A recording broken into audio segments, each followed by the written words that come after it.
Ya, assalamualaikum guys. Sekarang aku dekat Singapura bersama Luqman. Assalamualaikum semua. Luqman. SGFR. Kau ada brand kan? Ada.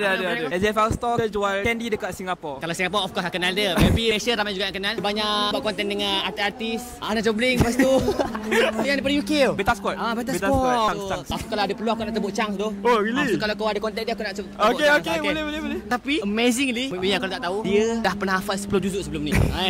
So aku tebuk kat bawah. Tebuk Tebuk kat. Allah. Okay, cuba. Okay. أعوذ بالله من الشيطان الرجيم سنسمه على الخرطوم أعوذ بالله من الشيطان الرجيم سنسمه على الخرطوم إنا بلوناهم كما بلونا أصحاب الجنة إذ أقسموا ليصرمنها مصبحين ولا يستثنون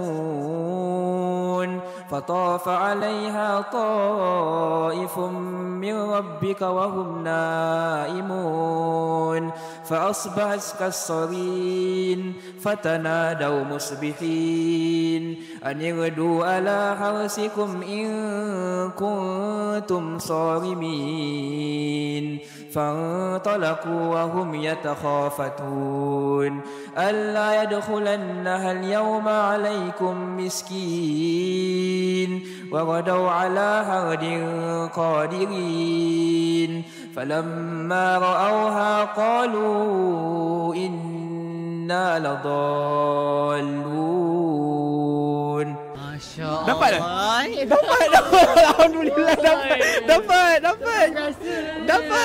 I still got it, guys. Rasanya kau masih ingat. Apa nama air kau? Quench. Dapatkan di SGFR store. Yeah. Tapi sedap. Aku suka Quench ni. Selalu bagi 2 karton. 2 karton. Habis semua? Habis. Tak sampai seminggu. Tak sampai seminggu. Tapi memang best tu. Okay, Mantul.